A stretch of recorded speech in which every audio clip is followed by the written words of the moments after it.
Olá pessoal, tudo bem? Estamos começando mais um vídeo do Vlog Mediários e no vídeo de hoje nós vamos contar um pouco sobre os nossos plantões de pediatria.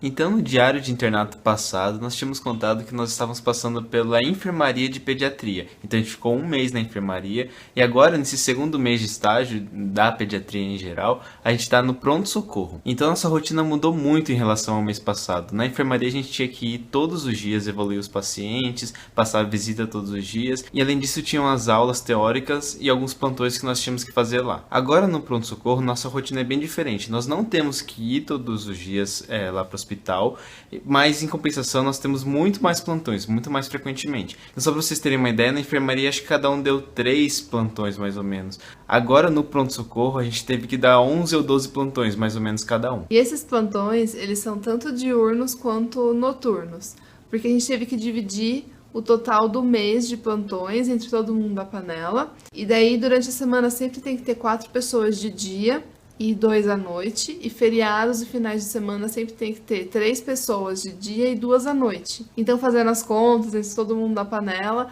deu esse número que o Fábio falou. E daí, nessa divisão, a gente ficou com mais ou menos uns 3 plantões ou 4 noturnos e o restante diurno. E além dos plantões, o estágio de pronto-socorro, a gente também tem algumas aulas. São sempre às 11 da manhã. E quase todos os dias tem aula. Então, se a gente não tem plantão, a gente tem que vir para essa aula das 11. Se a gente tem plantão, a gente é liberado no momento da aula e depois volta para o plantão. Então, isso que a Bianca falou é o panorama geral desse nosso estágio de pronto-socorro que a gente está passando nesse mês aqui. Agora a gente vai contar um pouquinho como funcionam os plantões em si. Então, só para vocês entenderem, lá no pronto-socorro da pediatria tem 2 ambientes distintos. Um que a gente chama de porta e outro que a gente chama de retaguarda. Então, a porta, como o nome diz, é por onde o paciente chega. É onde ele recebe o primeiro atendimento, ou pelo interno ou pelos médicos residentes. Então, nessa avaliação, nós temos que conversar com o paciente, ver qual é a queixa principal dele e analisar junto com o professor assistente se ele está bom para ir para casa, a gente prescreve algum medicamento, ou se ele precisa fazer mais exame e a gente reavaliar depois, ou se ele precisa tomar algum medicamento e ver se depois desse medicamento ele fica um pouco melhor para poder ir para casa, ou às vezes, quando o paciente está um pouco mais grave, nós encaminhamos ele para a retaguarda, para ficar de observação. E aí a retaguarda funciona como se fosse uma mini enfermaria assim de curta duração e também com alguns equipamentos e algumas coisas mais assim para monitoração mais intensiva. Então lá no pronto-socorro da pediatria tem uns 12 leitos lá na retaguarda e à medida que os pacientes são encaminhados da porta para a retaguarda, eles vão preenchendo esses leitos e ficam de observação lá. Então agora falando como que funcionam os plantões e como que a gente fica lá. Quando a gente chega de manhã para o plantão diurno, sempre tem uma visita inicial. Então, todos os internos da noite, mas os internos que vão ficar durante o dia, passam com os residentes, professores assistentes, em cada um desses leitos da retaguarda que o Fábio falou. E o residente que estava lá acompanhando passa a visita, fala qual é o caso, o que estão fazendo para ele, para que todo mundo saiba o que está acontecendo na retaguarda nessa passagem de plantão. Aí, como de manhã sempre tem poucos pacientes chegando na porta, a gente divide assim, dos internos fica um lá na porta, o restante fica todos na retaguarda e a gente fica fazendo as evoluções, como lá na enfermaria, dos pacientes que estão lá. A gente vai lá, conversa com o paciente, examina, pergunta para a mãe se teve alguma queixa nova e faz todo esse controle da evolução mesmo. E depois que a gente faz esse exame da evolução dos pacientes, como que eles estão, todos os internos se reúnem com o professor responsável, né, o assistente, e a gente passa os casos, como a gente fazia lá na enfermaria, então o que aconteceu, o que melhorou, o que não melhorou. E daí os professores discutem o tema com a gente, com os residentes. E é o momento daquele de aprendizado, que a gente pode perguntar, que a gente sempre discute o medicamento, qual a melhor conduta, se devia ou não ter pedido aquele exame, raio-x, por exemplo, essas coisas. Aí depois disso, quando ficar tudo certo lá na retaguarda, costumam todos os internos irem para a porta. E daí chegam mais fichas e a gente vai atendendo. E daí, quando a gente vai para a porta, a gente vai atender os pacientes que estão chegando lá. Então, os pacientes, antes de chegarem para a gente, passam por uma triagem e lá eles vão ver qual é a gravidade. Então, se é verde, é uma coisa leve, se é amarelo, é moderado, e laranja, que é o de maior gravidade, tem que atender mais rápido. Então, a gente pega as fichas e vai para o nosso consultório. Tem várias salinhas, então cada um pega uma sala que fica lá e chama os pacientes. E daí um atendimento como todo outro, a gente tira a história, faz exame físico completo Isso é uma coisa que os professores brigam bastante, a gente tem que examinar tudo muito bem, para depois conseguir discutir o caso com os nossos assistentes, que a gente fala. São médicos que estão lá coordenando, eles ajudam tanto nós, que somos internos, quanto os residentes, que estão junto com a gente atendendo lá na porta. E a gente passa o caso e a gente vai discutir, né? O que vai fazer com esse paciente? Passar algum remédio agora?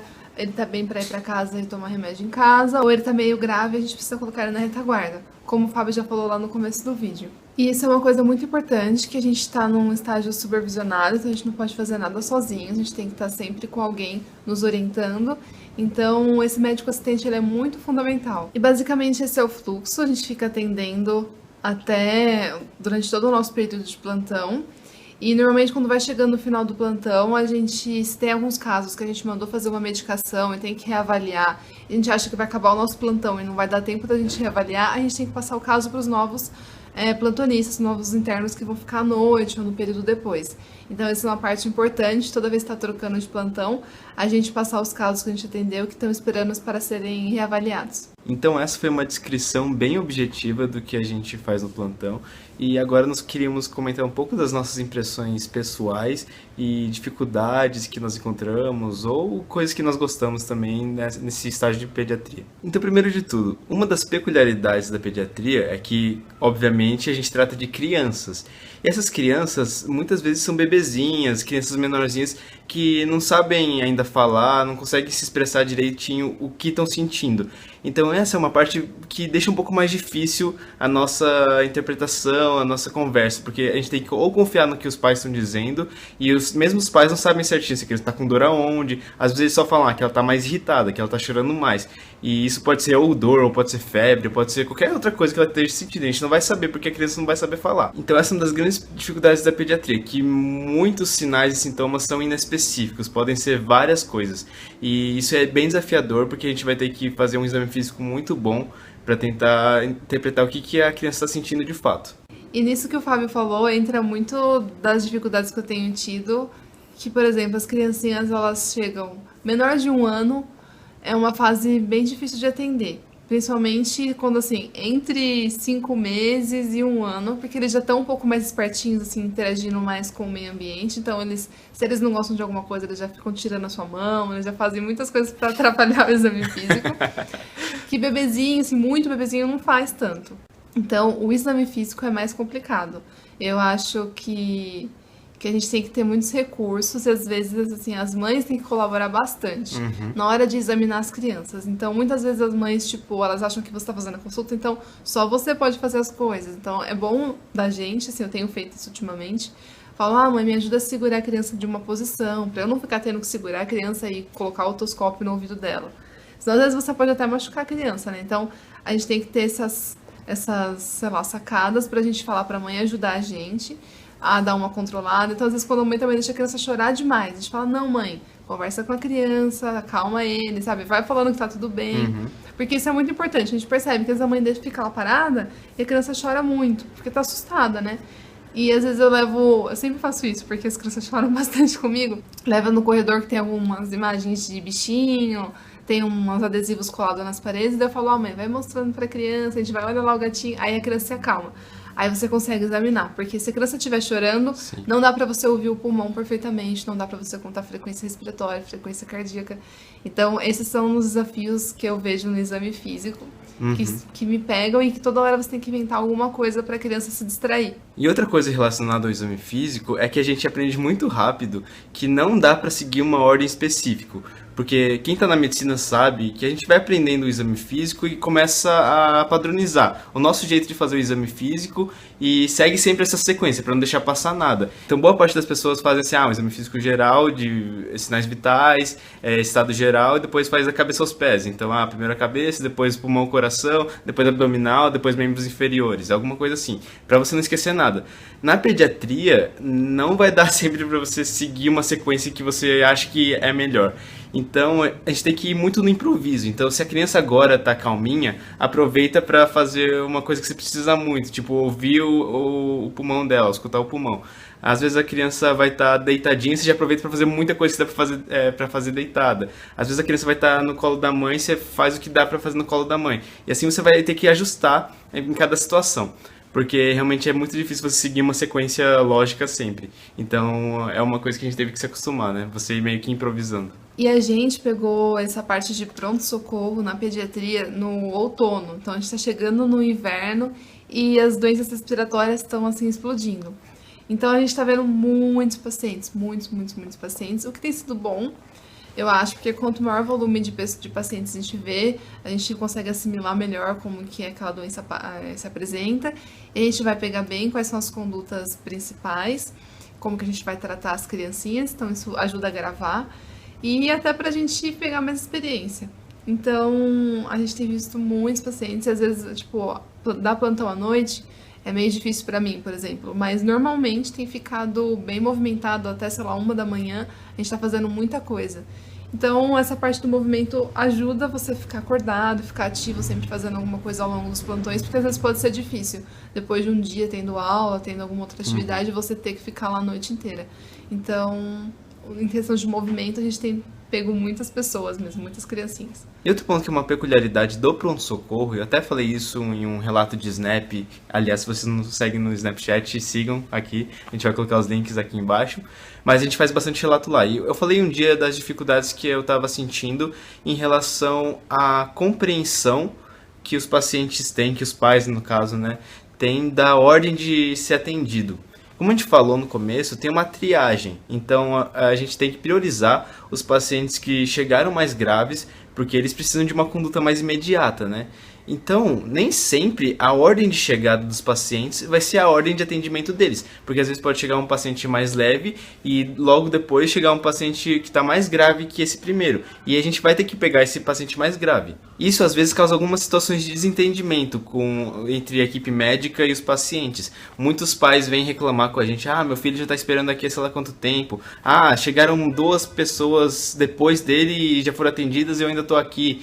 E a gente entende o lado deles. Claro que é muito angustiante você levar seu filho para o hospital, você saber que ele está doente e ele não ser atendido imediatamente quando você quer. A gente sabe disso, a gente também fica doente, a gente já foi para o hospital, sabe como é ruim ficar esperando no pronto-socorro. Mas agora que a gente está do lado, vendo esses bastidores da equipe médica, a gente vê também como é difícil para a equipe você manejar um tanto de paciente que chega, ter que ver pacientes novos, graves, leves, reavaliar, levar para retaguarda, ver como ele está na medicação, fazer tudo isso ao mesmo tempo e ainda atender todo mundo que está chegando. Então a gente tenta explicar essa situação para os pais, mas às vezes é um pouco difícil. Então isso às vezes causa um pouco de desentendimento entre a equipe médica e os pais que estão chegando. Mas a gente percebe que nesses casos a melhor saída é realmente estabelecer uma comunicação com os pais, explicar certinho a situação e no geral tem dado certo, sabe? A gente vê que muitos pais chegam assim bem desesperados, querendo que o filho seja atendido logo,